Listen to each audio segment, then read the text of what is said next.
If you look at the 2025 car purchase budget, you'll notice that for pure electric new energy vehicles, joint venture brands are making the strongest push. Today let's discuss the FAW Toyota bZ5, a model with an unconventional exterior. First, some joint venture brand cars selling well: the Nissan N7, GAC Toyota bZ4X, and FAW Toyota bZ5. They're smart, finding their niche and differentiating themselves well. The Nissan N7, a mid-size car, sells on its long wheelbase. Even the base model at $298,800 offers features like a zero-gravity seat for the front passenger. It has a high seating position, and Nissan's chassis is extremely comfortable. As for Toyota's bZ4X, its main selling point last time was its spacious interior. The best-selling version is priced at $129,800, and the mid-range version doesn't have a sunroof, but you get a free upgrade to Yamaha audio. You'll notice that if you're not after flashy but impractical features, the GAC Toyota bZ4X, as a spacious SUV, is a solid choice. But if you want something more unconventional, with a cross-style exterior that stands out, and you're looking for personality, then the bZ5 is more suitable for you. To start, the entry-level price for the bZ5 is $129,800, but you have to accept one thing: it's very Toyota in that even the base model comes standard with a 65 kWh battery pack, and it's equipped with a powerful front-mounted motor, 172 horsepower and 330 Nm of torque. This power isn't unusual for an EV, but for Toyota it's definitely a high-powered motor. However, if you're looking for something for road trips, want a good-looking exterior, and want to upgrade the wheels to 21 inches, if you want LiDAR, you'll have to install it. The price is $159,800. There's also a mid-range trim at $139,800, with a range of over 600 kilometers thanks to the 72 kilowatt battery pack.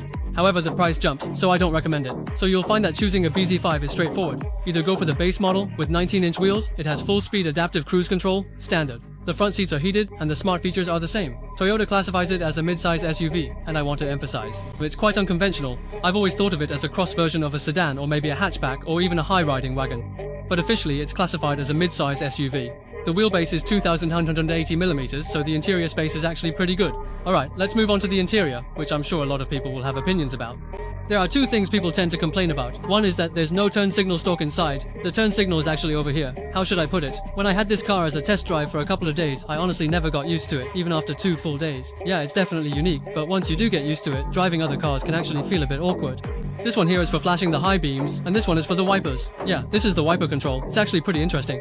And then, the gear selector is the same as the first generation Toyota Prius. You push it down and then move it, that kind of mechanism. So, I really feel like it makes you think this isn't what you'd expect from a typical Toyota. Plus, there are all these contrasting colors. Yellow accents. Honestly, have you ever seen a Toyota, aside from something like the GR series or the Toyota 86, that uses such bold, contrasting colors? Those are all performance cars. You almost never see this in family cars, which is why you realize that this Toyota is really not like a typical Toyota. At the same time, I think when it comes to the convenience and usability of the infotainment system, other new energy brands like Juju Mobility should really learn from Toyota. Look at this area. This row of buttons down here is for seat heating, right? Then you have the front windshield heater, air conditioning controls, the mode for recirculating or fresh air, and even the unlock button. Basically, all the functions you use most often are accessible with a single press. And below that, there's still a large storage space where a woman's handbag can be placed directly.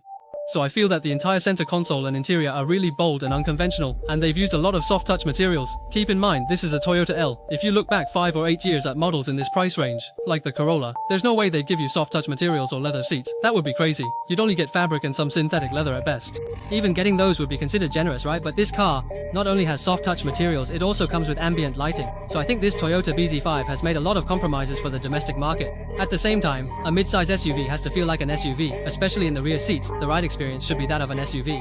Now, let's take a look at the rear seat experience. Don't rush to criticize the legroom for only being about a fist width. Let's look at the seat support, both for the head and the vertical support. Among models built on a pure electric platform, this one really does feel more like an SUV. So even though the legroom isn't exceptionally spacious, what about it? You'll find that on long trips, the seat support is actually very comfortable. And then surprisingly, the rear charging port is a 60-watt fast charger. This is quite impressive for Toyota. In the past, Toyota would just give you a single charging port and you'd already be lucky to have that. Now there are 2 60-watt fast charging ports, independent air conditioning vents, right? The central armrest and even these contrasting color seatbelts. Let's be honest here, this configuration is the main sales version, priced at $159,800 called the Smart Enjoy Edition. So it comes with a power tailgate for the trunk, but because it uses a hatchback opening design, the styling of these cars, including the practicality of the space, is not just about having a large rear space. Instead, when you open the trunk, it gives a strong visual sense of spaciousness and practicality. If you have a car budget of just over 100,000 yuan, the bZ5 is definitely worth looking into. Key points: the manufacturer offers a 10,000 yuan trade-in subsidy, 3 years of interest-free financing with a fixed price model. The base model starts at 129,800 yuan, and even the base version comes standard with full-speed adaptive cruise control, heated front seats, and a high-power front motor. It also has a well-tuned chassis with impressive shock absorption, making it worth taking for a test drive.